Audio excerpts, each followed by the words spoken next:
পুলিশের নতুন পোশাক নিয়ে দেশ জুড়ে চলছে নানান আলোচনা সমালোচনা। এসব সঙ্গী করেই নতুন পোশাকে দায়িত্ব পালন করতে শুরু করেছেন বাহিনীটির সদস্যরা। কর্মকর্তারা বলছেন রং নয়, পোশাকের মর্যাদা রক্ষাই আসল কথা। পুলিশ সদর দপ্তর জানিয়েছে সপ্তাহ দুয়েকের মধ্যেই নতুন ড্রেস পাবেন সবাই। রাজধানীর বিভিন্ন পয়েন্টে নতুন পোশাকে মাঠে পুলিশ বাহিনী, কোথাও আবার পরনে আগের পোশাক। কোনো কোনো স্থানে পুলিশ সদস্যদের দেখা গেছে পুরনোর সঙ্গে নতুন পোশাকেও।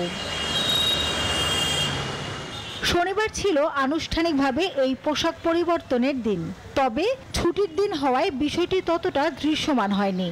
এছাড়া এখনো হাতে নতুন পোশাক পাননি অনেক পুলিশ সদস্য।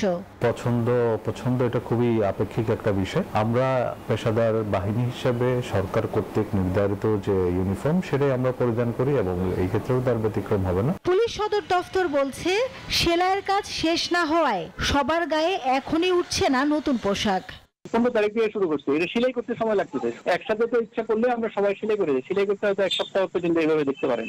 এদিকে পুলিশের নতুন পোশাক নিয়ে সামাজিক যোগাযোগ মাধ্যমে সরব নেটিজেনরা। কেমন হলো নতুন এই পোশাক, আলোচনা চলছে দেশ জুড়েই। শুধু পোশাকের পরিবর্তনের মাধ্যমে পুলিশ এবং তাদের মানসিকতা এবং সাধারণ জনগণের উপর আচরণে কোনো পরিবর্তন আসবে বলে আমরা মনে করি না। পোশাকটা একদমই ভালো লাগে না, উদ্ভট একটা পোশাক। কালার কম্বিনেশনের প্রতি আরেকটু স্মার্ট হওয়া যেত। দেখতে মনে হয় একটা সিকিউরিটি যে ওনাদের অনেক ওরকম মনে হয়। জুলাই গণঅভ্যুত্থানের সময় পুলিশের বিরুদ্ধে দমন-পীড়নের অভিযোগ ও সমালোচনার পরিপ্রেক্ষিতে বাহিনীর পোশাকের রং পরিবর্তনের দাবি ওঠে।